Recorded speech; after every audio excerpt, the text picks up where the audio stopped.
Alhamdulillah wassalatu wassalamu ala Rasulillah amma ba'du. Ma'asyiral muslimin wal muslimat rahimakumullah.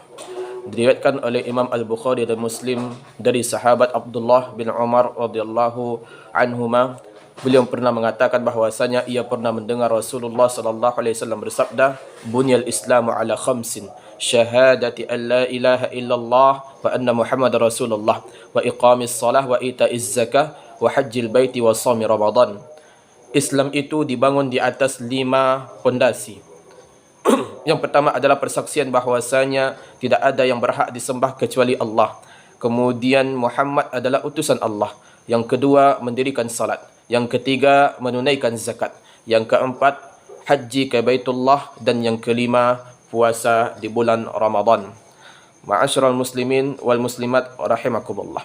Dalam hadis yang mulia ini, Rasulullah sallallahu alaihi wasallam mengilustrasikan Islam dengan sebuah bangunan yang tertata rapi, tegak di atas pondasi-pondasi yang kokoh, dan pondasi-pondasi tersebut adalah sebuah hal yang kita kenal dengan istilah rukun Islam, yaitu rukun Islam yang 5 sebagaimana yang sama-sama kita ketahui.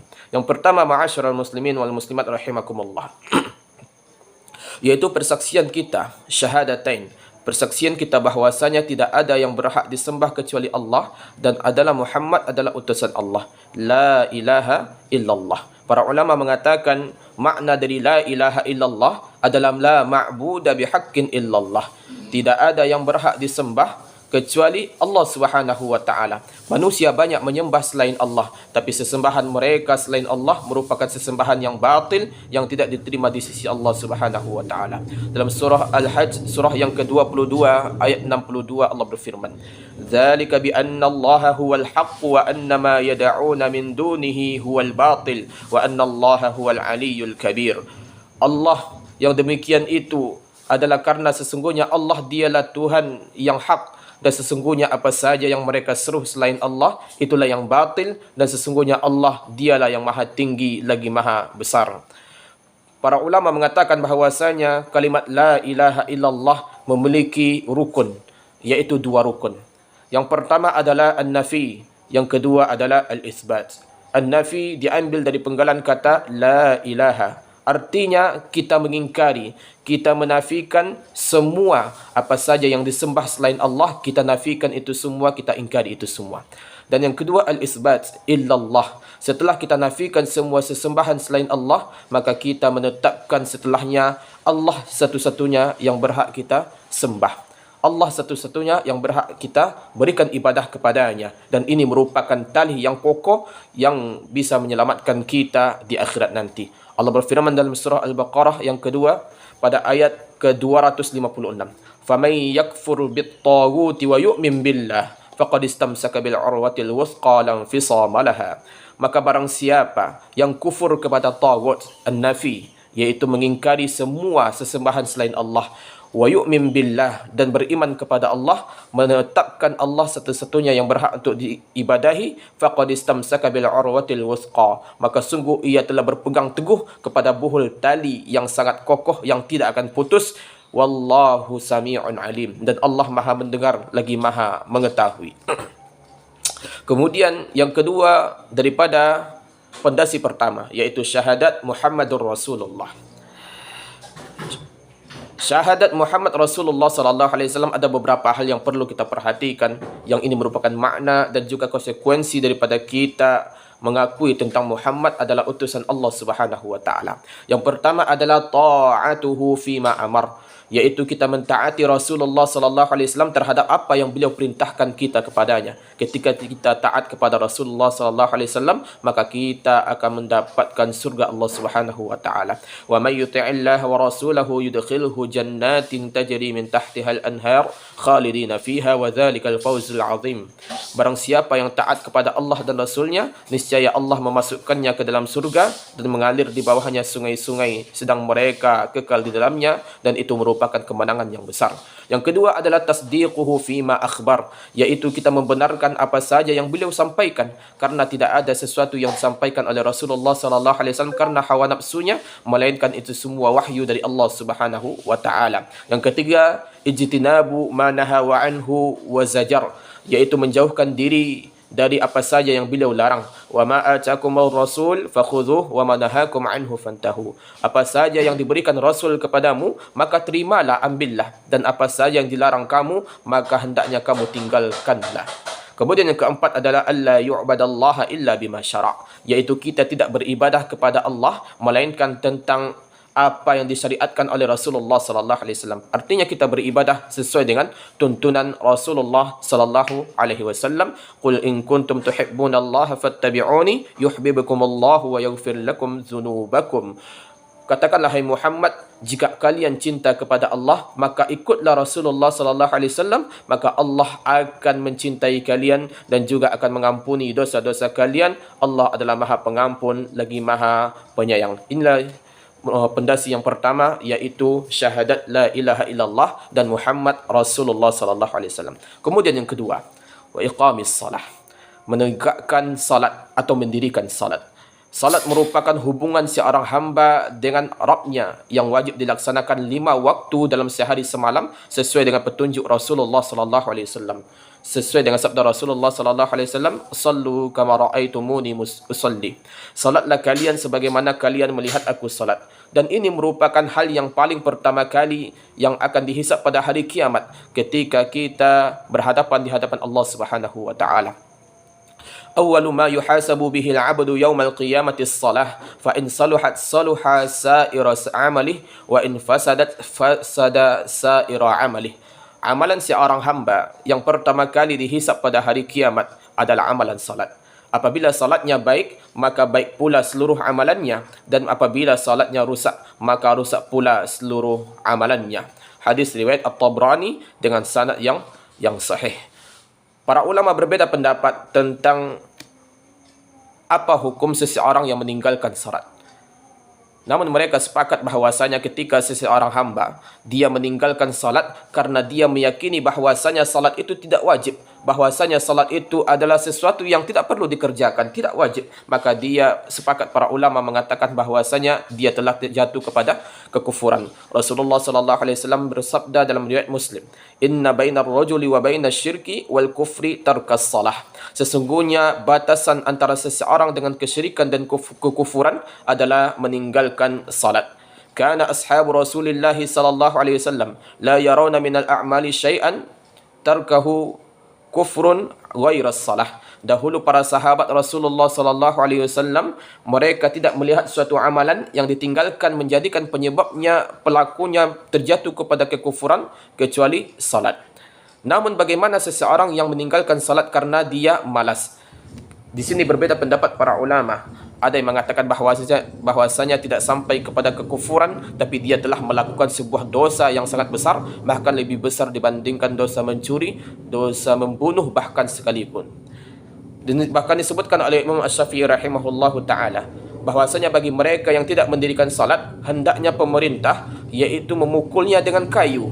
Sampai berapa kali? Sampai dia salat. Ketika dipukul 1 kali, kemudian dia mendirikan salat, maka itu yang diharapkan. Tapi ketika dia dipukul beberapa kali dan dia tidak mendirikan salat, pukul terus sampai dia mau mendirikan salat atau bahkan bisa sampai mati. Dan ini menunjukkan bahwasanya pentingnya mendirikan salat ini. Yang ketiga, wa ita'iz zakah. Dan ini merupakan perintah Allah Subhanahu wa taala. Allah berfirman, "Khudh min amwalihim shadaqatan tutahhiruhum wa tuzakkihim biha wa shalli 'alaihim." Ambillah daripada harta-harta mereka yang kaya-kaya tersebut, yaitu zakat yang akan membersihkan mereka dan menyucikan jiwa mereka. Dan di sini Allah Subhanahu wa taala juga memerintahkan agar mengambil zakat dari orang-orang yang telah berhak, yang telah wajib mengeluarkan zakat, yaitu ketika sampai haulnya dan sampai nisabnya, maka wajib baginya untuk mengeluarkan zakat. Kalau tidak, apa yang akan terjadi? Ancaman Allah Subhanahu wa taala dalam surah At-Taubah pada ayat 34-35. "Walladzina yaknizuna adh-dhahaba wal fiddata wa la yunfiqunaha fi sabilillah fabashshirhum bi'adzabin alim yawma yuhma 'alaiha fi nari jahannam fatukwa biha jibahuhum wa junubuhum wa zuhuruhum hadza ma kanaztum li anfusikum fadhuqu ma kuntum taknizun." Dan orang-orang yang menumpuk-numpuk emas dan perak, mereka mengumpulkan harta mereka tanpa mereka infakkan di jalan Allah, maka berikanlah mereka kabar gembira berupa azab yang sangat pedih. Pada hari itu harta mereka akan dipanaskan di dalam neraka jahanam, kemudian akan disetrikakan ke dahi mereka, ke lambung mereka, ke punggung mereka. Kemudian dikatakan kepada mereka, inilah harta yang dahulu kamu tumpuk-tumpuk, maka rasakanlah azab daripada harta yang engkau tumpuk tersebut. Dalam riwayat lain disebutkan bahwasanya harta yang dikumpulkan, yang tidak dikeluarkan zakatnya, akan berubah menjadi seekor ular botak. Kenapa botak? Karena saking hebatnya racun ular tersebut, kemudian ular itu akan melilit pelakunya dan akan menerkam pelaku yang memiliki harta tersebut, tapi orang tersebut tidak mati karena kematian sudah tidak ada lagi. Allah Subhanahu wa taala berfirman, "Wala yahsabanna alladhina yabkhaluna bima ataahumullahu min fadlihi huwa khairul lahum, bal huwa syarrul lahum, sayutawwaquna ma bakhilu bihi yaumal qiyamah." Maka jangan mereka menyangka bahwasanya harta-harta yang mereka pelitkan tersebut itu bermanfaat bagi diri mereka. Bahkan itu tak baik bagi mereka. Nanti pada hari kiamat harta itu akan melilit leher-leher mereka.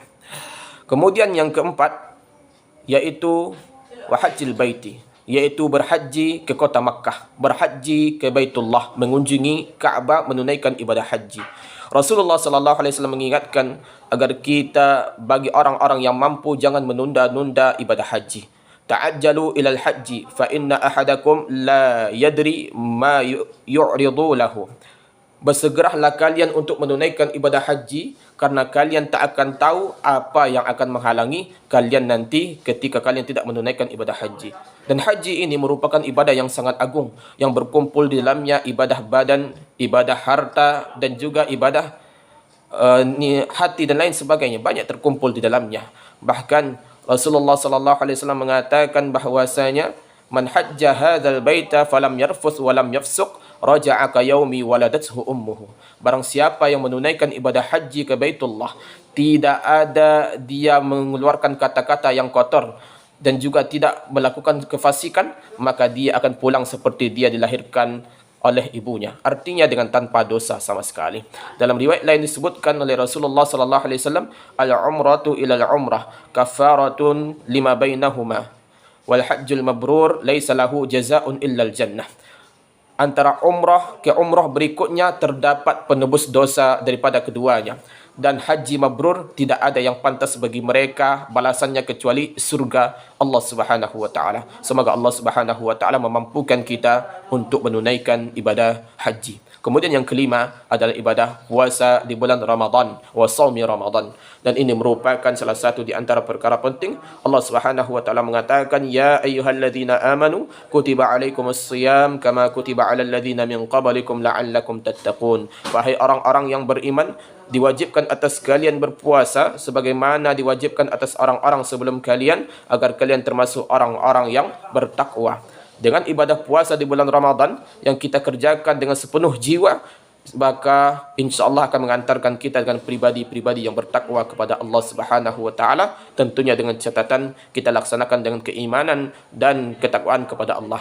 Rasulullah sallallahu alaihi wasallam bersabda dalam riwayat Al-Bukhari, "Man shama Ramadhana imanan wa ihtisaban, ghufira lahu ma taqaddama min dhanbih." Barang siapa yang berpuasa di bulan Ramadan dengan keimanan dan mengharapkan pahala di sisi Allah Subhanahu wa taala, maka akan diampuni dosa-dosanya yang telah lalu. Sungguh merugi orang-orang yang bertemu dengan bulan Ramadan tapi tidak diampuni dosa-dosanya karena dia melalaikan bulan Ramadan tersebut dan tidak memaksimalkan ibadah di bulan tersebut, sehingga Ramadan pergi tapi dosanya tidak diampuni. Maka sungguh merugi orang-orang seperti itu. Bi'sal qaum alladzina la ya'rifuna Allah illa fi Ramadan. Dan seburuk-buruk kaum adalah mereka yang hanya beribadah di bulan Ramadan saja, habis Ramadan habis ibadah mereka. Maka orang-orang seperti ini adalah orang-orang yang tidak beruntung. Maka semoga dengan penjelasan yang singkat ini bisa lebih kita mengenali rukun Islam, mengenali tentang Islam, dan bisa kita menjalankan semua rukun Islam ini. Semoga Allah Subhanahu wa taala mampukan kita untuk melaksanakan semua rukun Islam ini secara sempurna. Mudah-mudahan dan kita bisa wafat di atas keridhaan Allah Subhanahu wa taala. Aqulu qawli hadza wa astaghfirullah li wa lakum innahu huwal ghafurur rahim. Wassalamualaikum warahmatullahi wabarakatuh.